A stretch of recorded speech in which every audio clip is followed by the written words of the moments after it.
بسم اللہ الرحمن الرحیم۔ السلام علیکم۔ میں ایک امام مسجد تھا۔ مسجد کی تعمیر کے لیے لوگوں کے ہجوم میں کھڑا چندے کے لیے درخواست کر رہا تھا جب ایک عورت میرے پاس آئی اور کہنے لگی، میں تمہاری بیوی ہوں۔ میں اس عورت کو جانتا تک نہیں تھا۔ میں نے بہت انکار کیا لیکن وہ باضد ہی رہی۔ جب میں نے اسے ثبوت مانگا تو اس نے ایک ایسی چیز دکھائی کہ میرے پیروں تلے سے زمین نکل گئی۔ میری عمر 32 سال تھی لیکن میری شادی ابھی نہیں ہوئی تھی۔ میں امام مسجد تھا اور مسجد سے منسلک ایک چھوٹے سے کمرے میں رہتا تھا۔ لوگوں میں میری بہت عزت تھی۔ ہماری مسجد ابھی زیر تعمیر تھی اور مسجد کے برابر رہنے والے گھر کے رہائشیوں نے بھی اپنے گھر مسجد کے لیے وقف کر دیے تھے۔ مسجد کے لیے چندہ اکٹھا کرنے کا کام میرا تھا۔ میں عشاء کے بعد کچھ دیر کے لیے لوگوں کو اس بات کی طرف رغبت دلاتا کہ وہ مسجد کی تعمیر میں اپنا حصہ لازمی ڈالے۔ کافی لوگوں نے پیسے دینے شروع کر دیے تھے۔ بہت سے لوگ جب لاکھوں روپے دینے آتے تو لکھ پڑھ ضرور مجھ سے کرواتے تھے کہ ان کا پیسہ مسجد کے علاوہ کہیں اور نہ لگ سکے، کیونکہ وہ سب پیسے میرے ہی پاس موجود ہوتے تھے۔ مغرب کے بعد میں کچھ دیر باغ میں چہل قدمی کے لیے ضرور چلا جاتا تھا۔ باقی میرا پورا دن مسجد کے کاموں میں ہی گزر جاتا تھا۔ عشاء کے بعد ہی اپنے کمرے میں جاتا تھا۔ اب بھی مغرب پڑھ کر جب میں گھر سے نکلا تو بہت سے لوگ مسجد کے لیے مجھے پیسے دینے لگے۔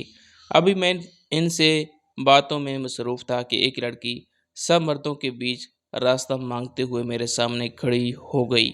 کہنے لگی، مجھے آپ سے بہت ضروری بات کرنی ہے۔ دیکھنے میں خوبصورت اور جوان تھی، کالی چادر لیے ہوئے تھی، چہرے پر کوئی پردہ نہیں تھا۔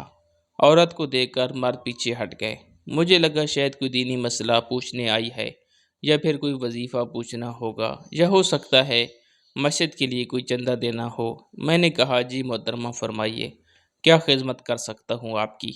کہنے لگی، کیوں انجان بننے کی کوشش کر رہے ہیں آپ کی بیوی ہوں۔ یہ سن کر تو میں یکدم سکتے میں آ گیا۔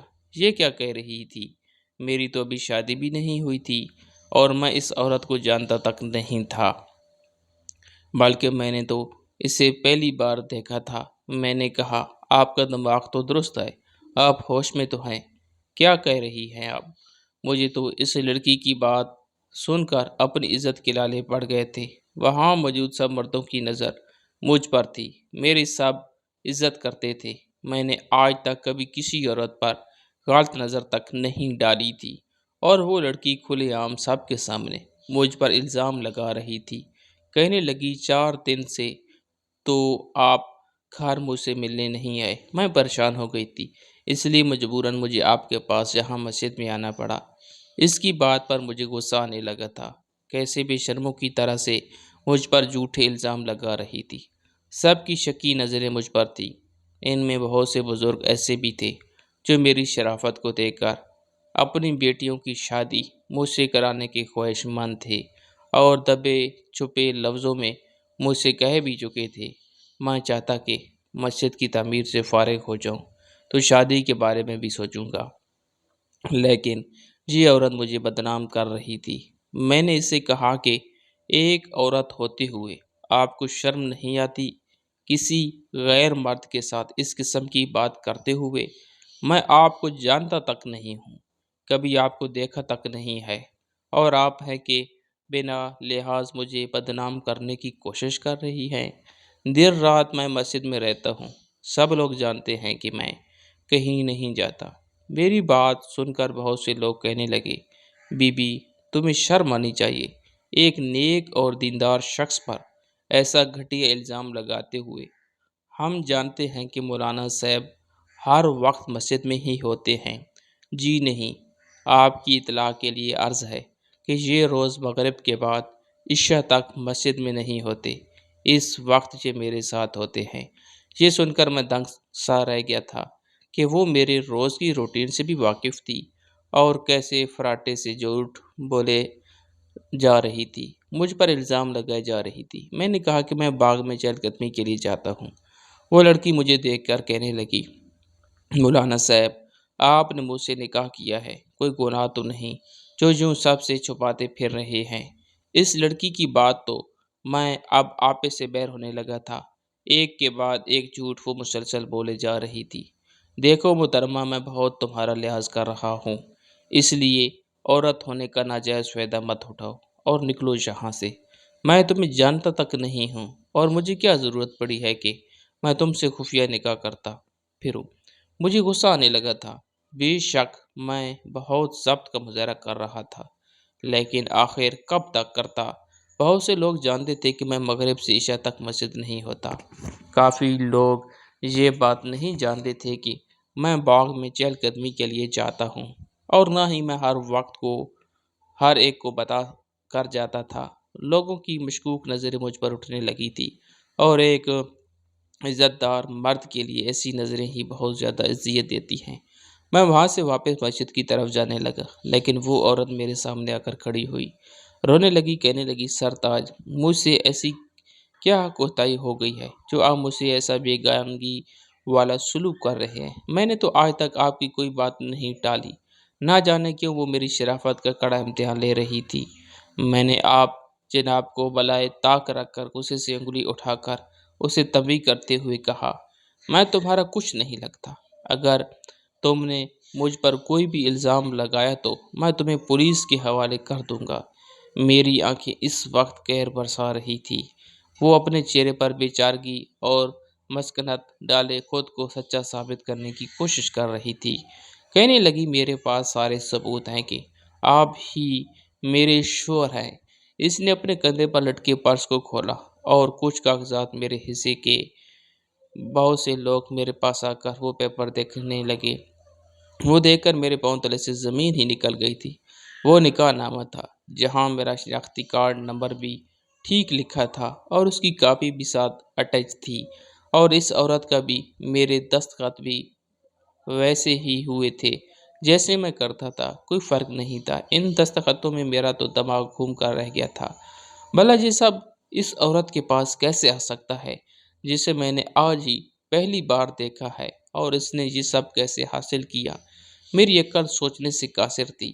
ابھی یہ بات ہی میں سوچ نہیں پا رہا تھا کہ جب اس نے اپنا موبائل نکال کر مجھے اس میں اپنی اور میری تصاویر بھی دکھا دی، جہاں میں تو سفید شلوار قمیض میں کھڑا تھا اور وہ ایک سرخ سے لباس میں تھی۔ سب لوگ بڑی دلچسپی سے یہ سب دیکھ رہے تھے۔ میری عزت کا جنازہ نکل گیا تھا۔ میں نے وہ پیپر اور موبائل اس عورت کے ہاتھ میں رکھا اور کہا کہ میں نے تم سے کوئی نکاح نہیں کیا، تم جھوٹ بول رہی ہو، اس لیے یہاں سے جاؤ۔ میری بات سن کر وہ لڑکی ویلا مچانے لگی، کہنے لگی، اب تو میں نے سارے ثبوت دے دیے ہیں، اب آپ سب لوگ ہی مجھے انصاف دلائیں۔ یہ میرے شوہر ہیں۔ اس چالاک عیال لڑکی کی بات سن کر آپ تو سب ہی خاموش تماشائی بنے کھڑے تھے۔ میرا تو رنگ پھیکا سا پڑ گیا تھا۔ میری برسوں کی کمائی عزت خاک میں مل گئی تھی، وہ بھی بنا کسی قصور کے۔ نہ جانے وہ لڑکی کون تھی، اتنا بڑا جھوٹ کیوں بول رہی تھی؟ سب لوگ مجھے شک بھری نظروں سے دیکھنے لگے، کہنے لگے، مولانا صاحب، آپ نے نکاح کر ہی لیا ہے تو آپ مان بھی لیں۔ اس لڑکی کے پاس سارے ثبوت ہیں۔ میں یوں تھا کہ اب رو دوں گا۔ میں نے کہا، خدا کے لیے میرا اعتبار کریں، میں اس لڑکی کو جانتا تک نہیں ہوں، میں نے اس سے کوئی نکاح نہیں کیا، اور اگر مجھے شادی کرنی ہوتی تو مجھے چھپانے کی ضرورت ہی کیا تھی؟ میں سب کو بتا کر بھی کر سکتا تھا۔ میری بات پر کسی کو اعتبار نہیں آ رہا تھا۔ ایک شخص کہنے لگا، مولانا صاحب، آپ بھی ایسا کوئی ثبوت پیش کر دیں جس سے یہ لڑکی جھوٹی ثابت ہو جائے۔ میرے پاس تو ایسا کوئی کاغذی ثبوت نہیں تھا جو میں پیش کرتا۔ میں نے کہا، یہ لڑکی میرے ساتھ چال چل رہی ہے، اس لیے یہ جھوٹ ثبوت اکٹھے کر کے لائی ہے۔ مجھے کیا علم ہے کہ یہ میرے ساتھ کون سا کھیل کھیلنے والی ہے جو میں ایسے ثبوت اکٹھے کرتا۔ میری بات سن کر وہ لڑکی بے ساختہ بولی، میں ایک عورت ہو کر بھلا کیوں ایسا جھوٹ بولوں گی؟ کسی غیر مرد کو اپنا شوہر کہوں گی، جس کے ایسا جھوٹ بولنے سے مجھے تو میری عزت کا خطرہ ہے۔ میں بھلا ایسا جھوٹ کیوں بولوں گی؟ اگر آپ کو گواہ چاہیے تو میں ابھی اپنا ابا اور بھائی کو بھی بلا لیتی ہوں، جن سے انہوں نے میرا رشتہ مانگا تھا اور جن کے سامنے میرا ان سے نکاح ہوا ہے۔ نہ جانے کیوں میں اس لڑکی کے جھوٹ پر بد ہوا سا ہونے لگا تھا۔ اس لڑکی نے فون کر کے 2 مردوں کو اور بلا لیا جو اس لڑکی کا ساتھ دینے لگے۔ بحث طویل ہو چکی تھی۔ بہت سے امام اور مفتی بھی جمع ہو گئے۔ نکاح نامے پر حکومت کی اسٹیمپ بھی موجود تھی۔ نکاح نامہ اصلی تھا۔ سارے ثبوت ٹھیک تھے۔ شک کی کوئی گنجائش نہیں تھی۔ اب مفتی حضرات مجھے شک بھری نظروں سے دیکھ رہے تھے۔ پھر 2 مولانا جو میرے ساتھی بھی تھے مجھے الگ کمرے میں لے گئے۔ کہنے لگے، ظفر، اگر تم سے کوئی غلطی ہو گئی ہے اور تم نے چھپ چھپا کر نکاح کر لیا ہے اور اب اپنی عزت کی خاطر مکر رہے ہو تو دیکھو یہ غلط اور گناہ ہے۔ تم ایک پاکیزہ رشتے سے انکار کر رہے ہو۔ ان کے پاس سارے ثبوت موجود ہیں۔ تم مان جاؤ تو ہم بات سنبھال لیں گے۔ میری آنکھیں بھر آئی تھی۔ میں نے ان کے سامنے ہاتھ جوڑ کر کہا کہ میں نے اس لڑکی سے کوئی نکاح نہیں کیا۔ آپ لوگ کیوں مجھے جھوٹا ثابت کر رہے ہیں؟ میں کیسے کسی لڑکی کو بنا نکاح کے اپنے ساتھ رکھ سکتا ہوں؟ کہنے لگے، نکاح نامہ اصلی ہے، شناختی کارڈ کا نمبر تمہارا درست ہے، سائن تمہارے بالکل وہی ہے، تمہاری تصاویر اس لڑکی اور اس کے والد اور بھائی کے ساتھ موجود ہے۔ پھر ہم کیا سمجھے، کسے سچا سمجھے؟ میں نے کہا، اس کا ایک ہی حل ہے میرے پاس۔ وہ لڑکی اگر یہ کہتی ہے کہ میں نے اسے نکاح کیا ہے تو میں سب کے سامنے اسے طلاق دیتا ہوں۔ قصہ یہیں ختم ہو جائے گا، کیونکہ میرا اللہ جانتا ہے کہ وہ لڑکی میرے لیے غیر محرم ہے۔ میں ایک چھت کے نیچے اس لڑکی کے ہمراہ میں 1 منٹ نہیں رہوں گا۔ میری بات سن کر وہ مفتی ساتھی باہر نکل گئے۔ پھر مجھے ایک اور ساتھی بلانے آ گیا۔ وہ لڑکی سسکیوں سے رو رہی تھی۔ میرے سامنے ہاتھ جوڑ کر بولی، خدا را ظفر صاحب، مجھے طلاق مت دیں۔ مجھ سے ایسی کون سی غلطی ہو گئی ہے؟ میں سب کے سامنے آپ سے معافی مانگ لیتی ہوں، مجھے طلاق مت دیں۔ میں نے غصے سے اپنا رخ بدل دیا۔ اس کے والد کی سفید داڑھی تھی، آنکھوں میں آنسو بھرے، کہنے لگے، ٹھیک ہے، یہ میری بیٹی کو طلاق دینا چاہتے ہیں تو پہلے حق مہر کا انتظام بھی کر لو، جو کہ 20 لاکھ ہے۔ یہ سن کر میرے اوزان خطا ہو گئے تھے۔ اتنی بڑی رقم حق مہر میں ایک بعد ایک دھماکہ تھا جو وہ لوگ مجھ پر رہے تھے۔ غریب سا سادہ سا بندہ امامت کا ہدیہ مجھے 20,000 بمشکل ملتا تھا، بھلا اتنی بڑی رقم میں کیسے حق مہر میں لکھوا سکتا تھا؟ اب میں بری طرح سے پریشان ہو کر رہ گیا تھا۔ ایک غیر عورت کو بنا نکاح کے اپنے گھر نہیں لے جا سکتا تھا، اور نقلی نکاح کی نقلی طلاق کی رقم میرے بساط سے باہر تھی۔ میں ایک عجیب و غریب مشکل کا شکار ہو گیا تھا۔ وہاں موجود سب لوگ اس قسم کی بات پر عجیب سی سچویشن کا شکار ہو چکے تھے۔ میرے پاس اب بس ایک ہی راستہ بچا تھا۔ میں نے کہا، میرا اللہ جانتا ہے کہ میں نے اس لڑکی سے کوئی نکاح پہلے نہیں کیا، لیکن اس کے پاس سارے جھوٹے ثبوت موجود ہیں۔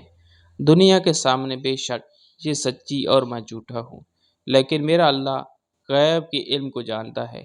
میں نے اس لڑکی سے پہلے کوئی نکاح نہیں کیا۔ جو رقم حق مہر پر اس لڑکی نے لکھی ہے وہ میری بساط سے باہر ہے، اس لیے آپ میرا اسے نکاح پڑھوا دیں۔ بنا نکاح کے میں اسے اپنے گھر ہرگز لے کر نہیں جاؤں گا۔ پھر یہی طے پایا کہ نکاح کو دوبارہ کر دیا جائے۔ میرا نکاح اس لڑکی سے پڑھوا دیا گیا جس سے مجھے کچھ دیر پہلے ہی شدید نفرت سی ہو گئی تھی۔ ایسی ذلت تو میں نے کبھی سوچی بھی نہ تھی۔ میں اسے مسجد منسلک کمرے میں لے آیا جہاں میں رہتا تھا۔ وہ گھر اتنا چھوٹا تھا کہ بس ایک کمرہ اور چھوٹے سے صحن پر مشتمل تھا۔ گھر میں داخل ہونے کے بعد میں نے صحن میں چارپائی بچھائی اور تکیہ رکھ کر لیٹ گیا۔ وہ وہیں صحن میں کالی چادر پہنے کھڑی مجھے دیکھ رہی تھی۔ میں نے غصے سے اسے کہا، سامنے کمرے میں چلی جاؤ اور کوشش کرنا مجھے اپنی شکل مت دکھائیے۔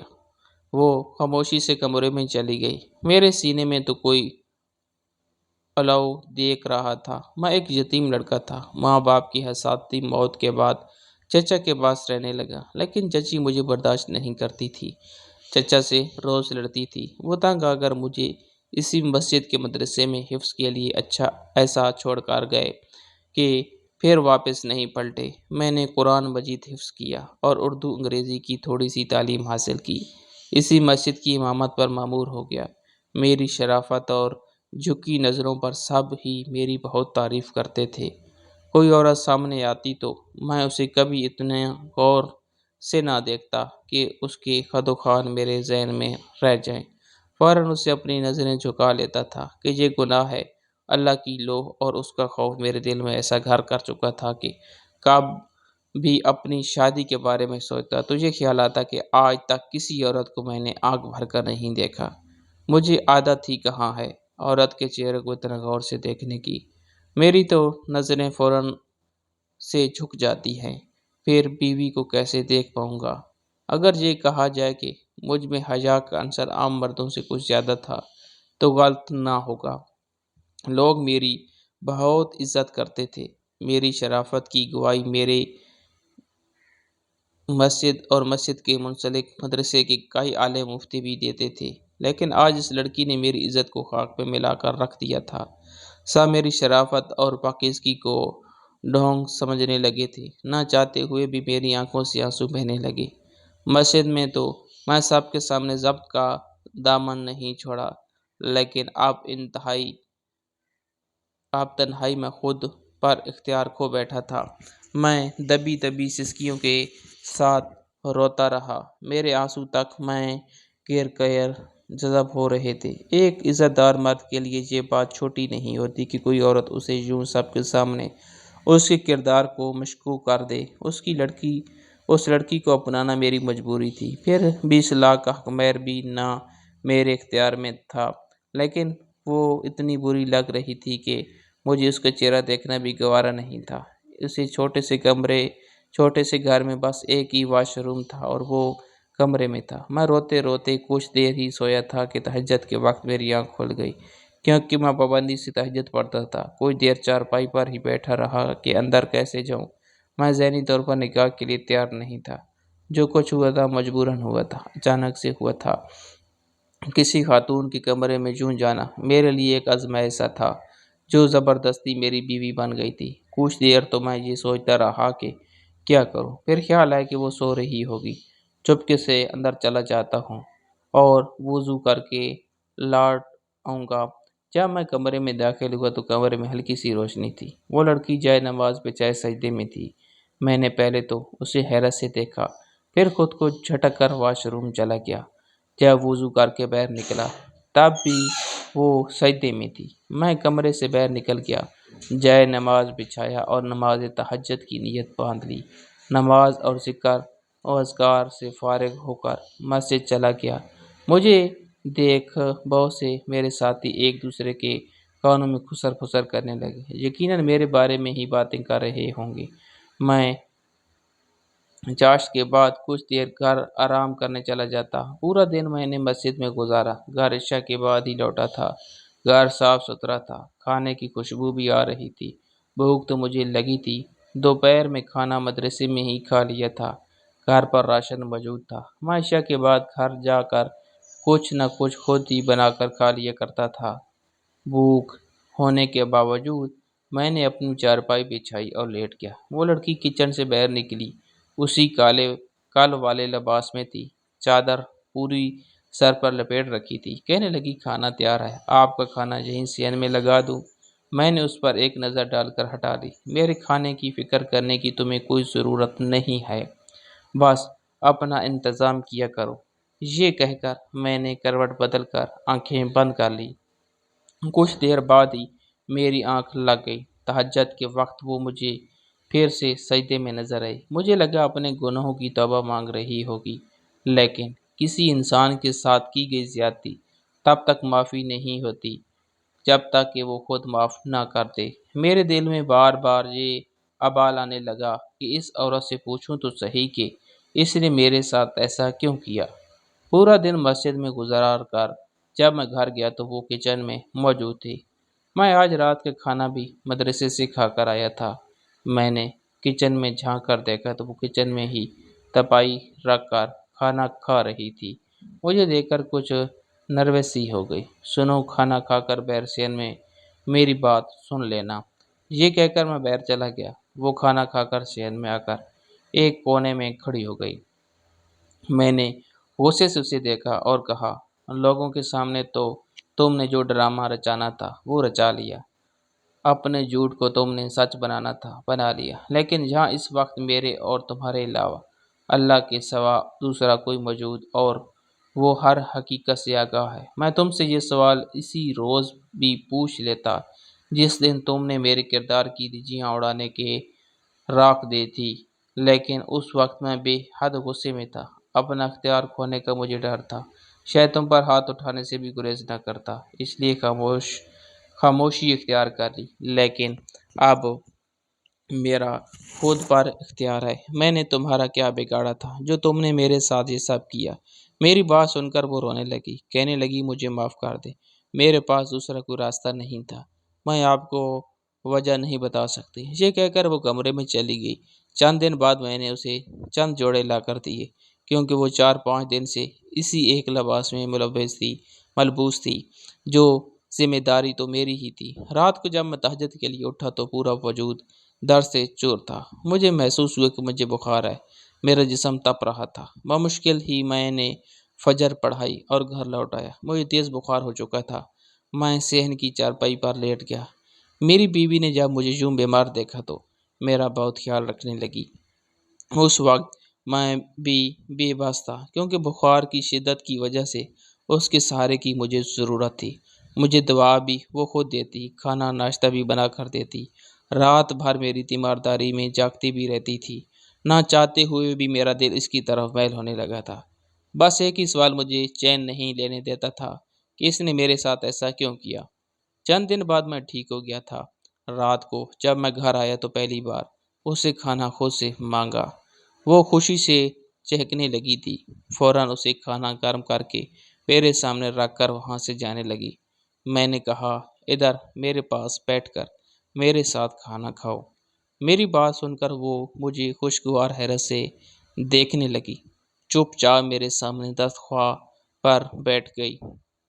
کھانے کے دوران میں اسے گاہے بگاہے اسے دیکھنے لگا، اچھی خاصی خوبصورت تھی، اب تک جتنا میں اسے جان پایا تھا کہ وہ بری نہیں تھی۔ پھر وہی سوال کہ اس نے یہ طریقہ کیوں اپنایا۔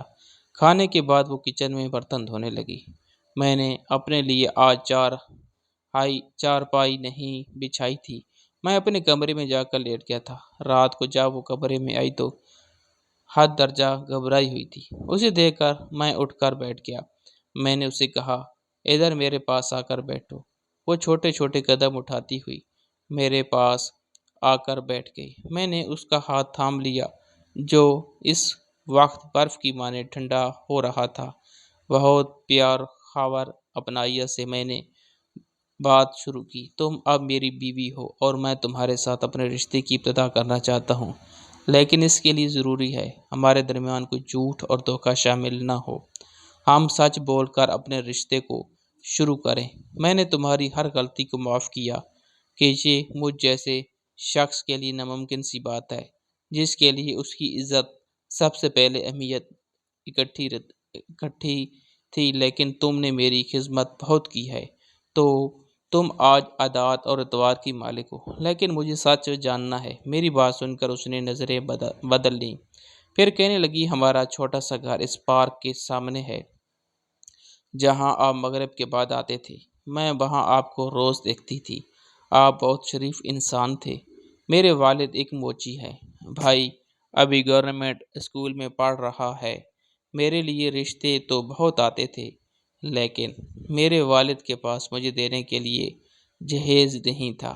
میرے پاس ایک موبائل موجود تھا جس میں آپ کی تصویر کھینچتی رہتی تھی، جب بھی آپ مغرب کے بعد پارک کے بینچ پر نظریں جھکا کر بیٹھ جاتے، میں آپ کی تصویر کھینچ لیتی۔ ایک بار محلے کے ایک بدماش کی مجھ پر نظر پڑ گئی، وہ ابا کو دھمکانے لگا کہ اگر تم نے اپنی بیٹی کی شادی مجھ سے نہ کی تو اسے اٹھا کر لے جاؤں گا۔ ابا بہت پریشان تھے۔ میں نے اماں سے کہا کہ ابا سے کہیں کہ میری شادی مسجد کے امام سے کروا دے۔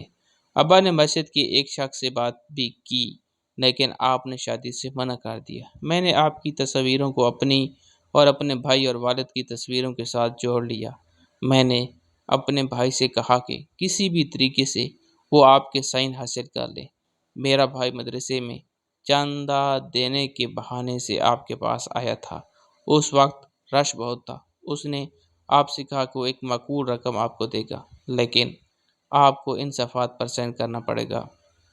اس میں لکھا ہے کہ آپ حلفیہ کہیں گے کہ یہ پیسہ مسجد کی تعمیر ہی استعمال ہوگا، مسجد کی آڑ میں اسے اپنے استعمال میں نہیں لیا جائے گا۔ آپ کے پاس اس وقت رش بہت زیادہ تھا۔ آپ نے بنا پڑھے ہی اپنا سائن نکاح نامے پر کر دیے، شناختی کارڈ نمبر بھی اور کاپی بھی اٹیچ کر دی، کیونکہ وہاں بہت سے لوگ بڑی بڑی رقم دینے سے پہلے ایسا ہی لئے عمل اختیار کر رہے تھے۔